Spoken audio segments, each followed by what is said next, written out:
You know in your heart of hearts that the doctor who you trusted, who you put your life into his hands, that he did something wrong, that he misdiagnosed your cancer. But how do you really know for sure? And what questions and what information do you really need to know in order to understand whether you have a valid case? You want to know the answer? Come join me for a moment as I share with you some great information.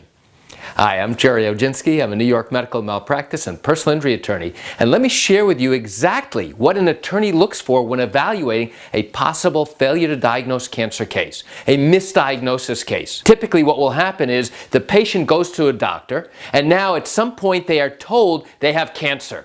And one of the first questions that they ask themselves is, how long did I have this? How long has this been existing in my body?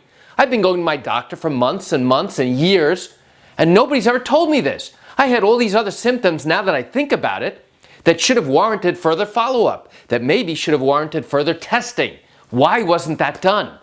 Well, those are all great questions. And in order to answer those questions, we have to go back and look at exactly what was done, what the doctor thought, what he said, what his plan of action was, and importantly, whether or not you followed up. Because following up is a critical component to see whether or not you may have contributed to your delay in diagnosing your condition. That's a common defense that doctors and their attorneys often will use to say, hey, don't blame me. I told the patient to do the following things. They chose not to. I can't go ahead and drag them out of their house, take them to the doctor, and now do these other tests. So now one of the things that we look at is, when did this happen? When were you diagnosed with this condition?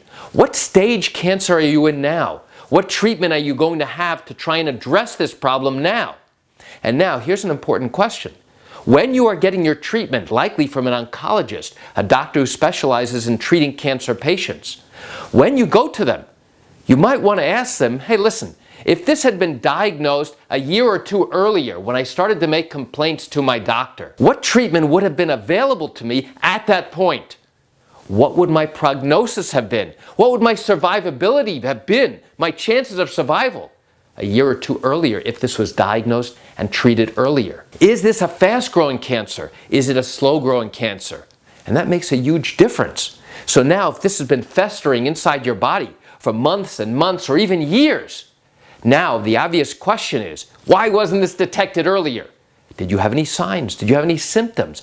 Anything that warranted further follow-up? What should the doctor have done? What was the standard of care? Was blood testing required? Was diagnostic imaging required, like CAT scans or MRIs or bone scan? Or something else to give the doctor a better sense of, hey, something's going on here. I don't know what. We need to figure it out. You know, I realize you're watching this video because you have questions or concerns about your own matter. Well, if your matter did happen here in New York and you're thinking about bringing a lawsuit, but have not done so yet because you still have questions about how these cases work, then what I invite you to do is pick up the phone and call me. You know, I answer questions like yours every single day, and I'd love to chat with you. You can reach me at 516-487-8207 or by email at Gerry, Gerry, at oginski-law.com. That's it for today's video. I'm Gerry Oginski. Have a fantastic day.